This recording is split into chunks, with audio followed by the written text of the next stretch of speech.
अस्सलाम वालेकुम नाज़रीन, मशारिब इरफानी आप तमाम लोगों का इस्तकबाल है खबर MIM और AIMIM न्यूज़ चैनल में। आज हमारे साथ मौजूद हैं AIMIM के नेता अलहाज इज़हार रज़वी साहब, जो कि कोचा धमन से AIMIM के उम्मीदवार भी होंगे इस बार के बिहार विधानसभा चुनाव में। आइए हम इनसे सीधा रूबरू कराते हैं। पिछले दिनों से बीमार चल रहे हैं। सबसे पहले इनसे इनकी बीमारी का हालचाल पूछते हैं। कैसी तबीयत है सर? अभी कई दिनों से मेरी तबीयत बहुत ज़्यादा ख़राब हो गई थी, लेकिन अल्लाह का शुक्र है कि डॉक्टर ज़की अतहर साहब और डॉक्टर मुन्ना साहब किशनगंज से और दुबई से अलजेरा हॉस्पिटल की जो CEO हैं मोइमैन साहब अपने पूरे टीम के साथ में, डॉक्टर शरीफ साहब, डॉक्टर विक्रम साहब, डॉक्टर सकेब साहब और कई डॉक्टरों को लेकर के हमारे पीछे जो उन्होंने रात दिन ये किया, जिसका फल आज हमको मिला कि हम बीमारी से बाहर हैं। यहाँ तक कि ईद के मौका पर जहाँ देश के अंदर चौतरफ एक धार्मिक सौहार्द को बिगाड़ने की बात, एक बात हम बता दें, JDU का एक नेता बयान देता है कि जिन लोगों को कुर्बानी करना अपने बच्चों का करे, ऐसे लोगों को आप क्या कहना चाहेंगे? आपसे लोगों को हम लोग क्या कहें, अल्लाह ताला उसको हिदायत दे।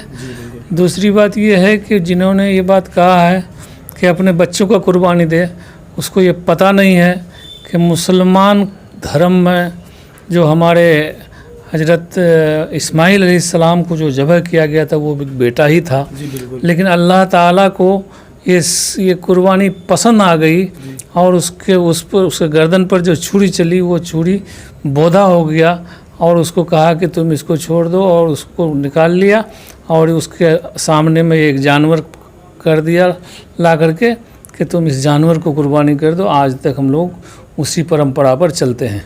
ये लोग क्या जाने कुर्बानी का हैसियत के, वो कुर्बानी का मतलब कुर्बानी का क्या है। ये लोगों ने तमाम खाली राजनीतिक करता है वोट का, और भाई ये बात उसको तो बोलना ही नहीं चाहिए। रहते हैं आप हिंदुस्तान में, गंगा जमनी तहजीब के इलाके में रहते हैं, हिंद मुल्क में रहते हैं, और आप कहते हैं कि अपने बेटों का कुर्बानी दे दो। ठीक है, कुर्बानी देते हैं हम लोग। हमारे इब्राहिम अलैहिस्सलाम ने जो दिया हजरत इस्माइल अलैहिस्सलाम का, वो अपना बेटा ही का कुर्बानी दे रहा था।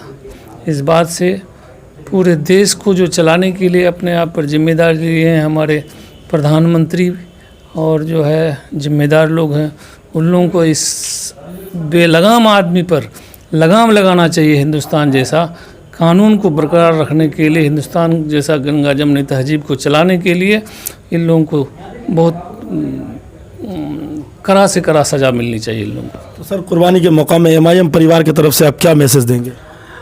कुर्बानी के मौके पर जिस हिसाब से हिंदुस्तान का जो रवैया है, तो मुबारकबाद भी देने के लायक हम लोग नहीं हैं, लेकिन हम लोग हैं एक तबके में, एक जाति धर्म को लेकर के चलते हैं और ये गंगा जमुना तहजीब को लेकर चलते हैं, हिंदुस्तान में हैं। इसलिए हम लोग ईद उल अजहा, बकरीद का हिंदू मुस्लिम सबको मुबारकबाद देते हैं और सबसे दुआ भी कहते हैं कि हमारे लिए दुआ कीजिए, हमारा सेहत के लिए दुआ कीजिए। अल्लाह ताला हमको सेहत याब फरमाए। नाजरीन, ये थे अलहाज इज़हार रज़वी साहब जो बीमार चल रहे थे कई दिनों से। अल्हम्दुलिल्लाह आज सेहतयाब हो गए हैं। इनके रिपोर्ट जो है वो नेगेटिव आए हैं, ये खुशी की बात है।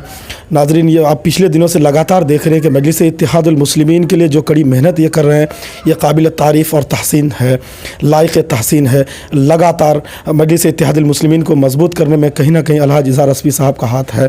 आप हम सब मिल करके दुआ करें, अल्लाह इनको जल्द से जल्द सेहतयाब करे और फिर हम लोग अपने बीच में इसको देखें। मिलते हैं नए अपडेट के साथ। जब तक देखते रहिए आप हमारे